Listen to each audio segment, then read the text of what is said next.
Pulling into the parking lot of his apartment building, Christopher paused momentarily to look at a cab that was sitting out front. He got out of his car, and as he did so, Clarissa exited the building, struggling to carry 2 large bags. Her eyes locked onto his, and in an instant he knew that she knew. He hurried his steps and called out to her. "Clarissa!" She opened the cab door and threw her 2 bags into the car, her eyes enraged and red. "Do not talk to me, Christopher." Her voice trailed off, her eyes enraged as tears streamed down her face. "What is wrong with you?" she screamed. And as Christopher tried to stop her from getting into the cab, she slapped him, following it repeatedly with blows to his face before pushing him away and getting into the car. "How could you?" she cried, and slammed the door before motioning for the cab driver to accelerate. The cab sped out of the apartment building lot, and Christopher sat and silently stared for a moment before making his way into the building and to their apartment. Stepping inside, the world seemed to drown out, and underneath him a slow, methodical pulsing absorbed every bit of energy that was in him. His legs grew tired as he approached the apartment door, and his head span as he fumbled with his keys. Opening the door, the smell of Clarissa's perfume still lingered in the air. It called to him, mocking his decisions and forcing him to consider the things that he had done. On the table, a note, scribbled in ink, sat just beside a wedding picture. Christopher looked it over silently, and although he read it all, the only thing that stood out to him was the last line. "I hate you for doing this to us." Walking into the kitchen, he opened the fridge and scanned the items within it, with no real intention of eating or drinking anything, just searching for anything to draw his mind elsewhere. When he realized that there was nothing that would do this, he reluctantly withdrew a single beer and opened it, taking a drink as the fridge door stood open, illuminating him in its wake. He sat on the counter in front of the fridge and stared silently into the nothingness that was in front of him. The cold beer worked its way down and through his body, the mechanical pulse surrounding him and calming his mind until he slowly fell asleep. There would be time to face the day's events, but tonight would not be that moment. The darkness surrounded him, cradling him in its warmth, putting his mind at ease. The morning came quickly and suddenly, as Christopher was awoken by the sound of the beer bottle shattering on the floor. The fridge, still open, stared back at him as he wiped the night from his eyes. "Shit," he mumbled to himself, and stepped cautiously down from the countertop before closing the fridge door. Cleaning up the broken glass, Christopher wondered how it was possible that he could have fallen asleep sitting on the countertop in such an awkward position, yet sleep so well. Looking at the clock on the wall, he thought of the previous day's events, and then the sound of Gus's voice crept through his mind. 7 a.m. With nearly 2 hours before he'd agreed to meet Gus, he decided to have a shower and get dressed into some different clothes, and even though he honestly didn't want to do anything other than take a trip to his bed and sleep the day away, and push away the harsh reality that he knew was just waiting for him to peek his head out before it came crashing down. Getting dressed and making his way back across town, he came to a stop just in front of the garage. Gus looked out from the office window and smiled. The smell of coffee welcomed him as he stepped inside to meet Gus. "Good morning." He paused and looked over the room. "Listen, I'm not sure what I'm doing here." Gus cut him off. "It's okay. All you need to know is that I understand what's happening, and who they are." He smiled at Christopher and motioned him out to the garage bays. They made their way into the bays where a beautiful Mercury car sat like a fat slug, its chrome as bright as the sun, and its paint as black as the darkness that often filled his mind. Gus motioned towards the car. "Tune up. Easy job for you." He pulled some parts out from a rolling cart. "You know what to do, right?" Christopher nodded. "When you get done, you can use it to go back." Christopher looked from the car to Gus, confused. "What do you mean, go back?" Gus smiled. "I told you, I understand what you're going through. But that car out there, they'll know that car. This one will suit you well, and it will go unnoticed when you go back." He smiled a wicked smile, and the world's edges seemed to flicker with static as the thought of going back entered Christopher's mind. Gus coughed a phlegm-filled cough. "I know you still have the keys." His smile was more of a threat than a sign of friendship, and his eyes seemed dark and cold. All you have to do is go back and take what you want. They want to give it to you. It's all yours." Gus turned, and with little more than a grumble, turned back to the office and closed the door behind him. As the time passed, Christopher had finished the tune-up and test-fired the Mercury. The engine roared to life, and when it did, the world seemed to ripple and sway. Christopher's head grew dizzy, and he steadied himself by leaning on the car until the sensation had passed. Footsteps approached him, and the sound of boots on broken glass brought him out of his own thoughts as he turned to find the floor free of debris, but the sound of broken glass continuing as Gus approached from the office.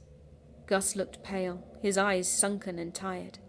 "You got it fired up, I see," his voice sounding faintly metallic and unnatural. "Time to take that ride then, I say." His smile again wickedly grimaced across his face. Basically pushing Christopher into the car, Gus closed the door and coughed violently, doubling over as he did so. "Go through the basement door in the east wing. There won't be anyone watching that, and you'll be able to come and go as you please." There were sweat beads on his forehead, and they outlined his face. Christopher nodded and looked into the rearview mirror. Mary was sitting in the back seat, smiling, causing Christopher to suddenly turn around, only to find it empty. He looked at Gus, and Gus looked over the car and into the back seat. "Tell her we said hello." His voice echoed in Christopher's ears as Gus turned back towards the office. Pulling out of the garage, the car paused at the curb, and Christopher inhaled slowly and steadily, trying to regain a feeling of normality and control before pulling out of the road. A young boy playing with a basketball stared at Christopher for a moment and then approached the car, dribbling his ball as he did. "Hey, mister, you all right?" Christopher looked over to the kid. His head was swimming, and he tried again to steady himself before replying. Yeah, I'm good." He looked at the boy, and the boy looked from him to the garage and back. "What were you doing in there?" The boy pointed towards the garage. Christopher looked up into the rearview mirror as he did, and he could see Gus walking across the office. "I work there, just started." He smiled at the boy, and the boy looked back at him in confusion. "If you say so, mister." Christopher nodded. "See you around, bud." Christopher pulled away from the boy and began his way up the street. The boy watched him drive away and then looked back to the garage, examining its burnt-out interior and remnants of a fire from long ago. The road leading to the Canary Button Company twisted its way across the landscape and led the Black Mercury closer and closer to its destination. Parking in a lot far from prying eyes, Christopher parked up and exited the car. His head was dizzy and his vision blurred as he stood eyeing the plant before him.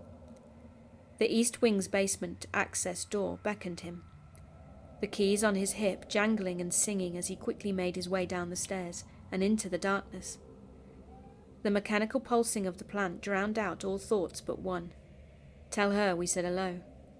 The darkness of the basement pulled Christopher inside quickly as the lock on the door gave way to the keys that jingled on his hip.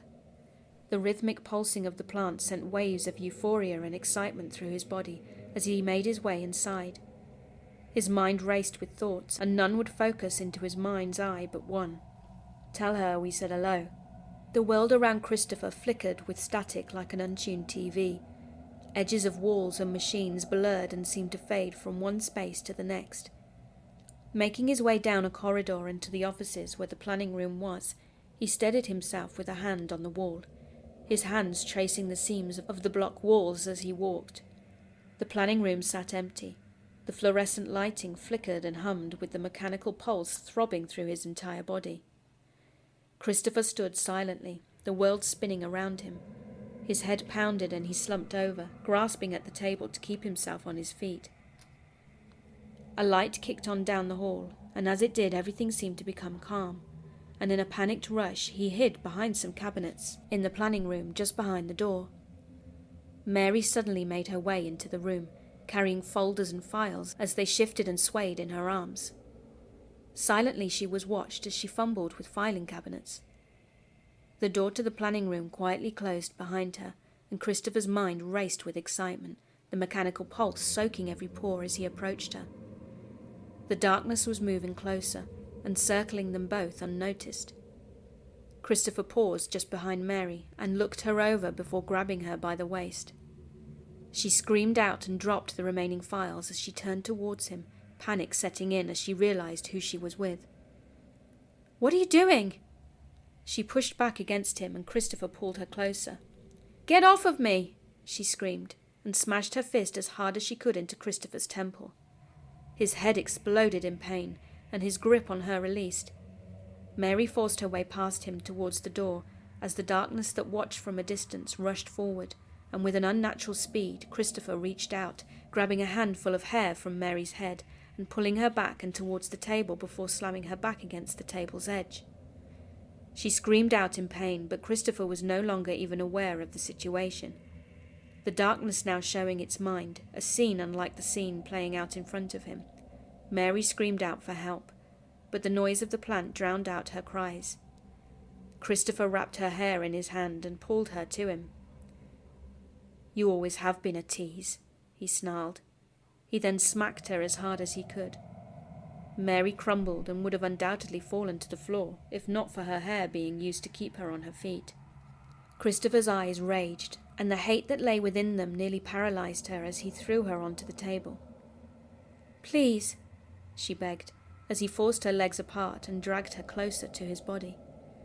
With her hair wrapped around his hand, Christopher slammed her head into the planning table. The world around Mary flickered into and out of focus. Just before blacking out, she could see the shadows surrounding them move, and the darkness encircling Christopher seemed to absorb into his skin. Awakening slowly, her head pounding and her body racked with pain, Mary realized that she was no longer in the planning room. She lay naked on a large wooden table somewhere else in the basement of the plant.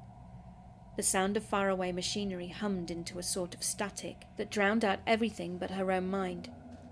She tried to get up but realized that she'd been bound and tied to the table. Struggling to free herself, Christopher stepped in, naked from the shadows. His face was hollow and his eyes seemed dead to the world. "Please, Christopher, please." Mary begged as she tried to move under her bindings. Christopher smiled and approached her, running his fingers up her legs to her thighs. Then as she struggles, he inserted his fingers into her momentarily. "Christopher is not here, my dear." His voice echoed within his throat and sounded more like a recording than actual conversation. Removing his hand from her, he climbed up onto the table, sitting by her side with a wicked grin. He licked his fingers and looked over her. "I'm not sure what he saw in you, but I suppose that you'll have to do," he continued. "Chris, please, don't do this. Just let me go, please."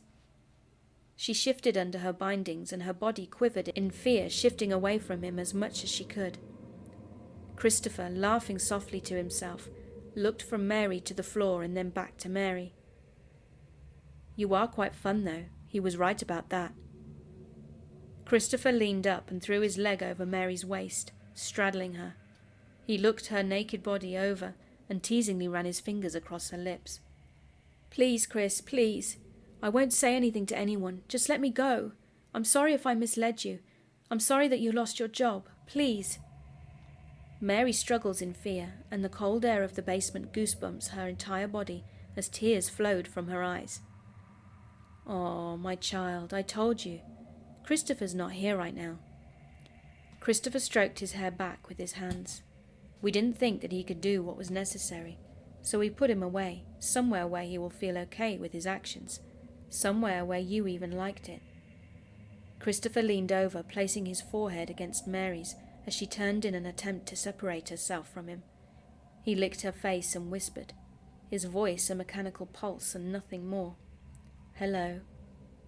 He pulled her face to his with both hands and kissed her hard, his face grinding into Mary's as he did so. The kiss broke and Mary lunged upwards, biting Christopher's lip and face.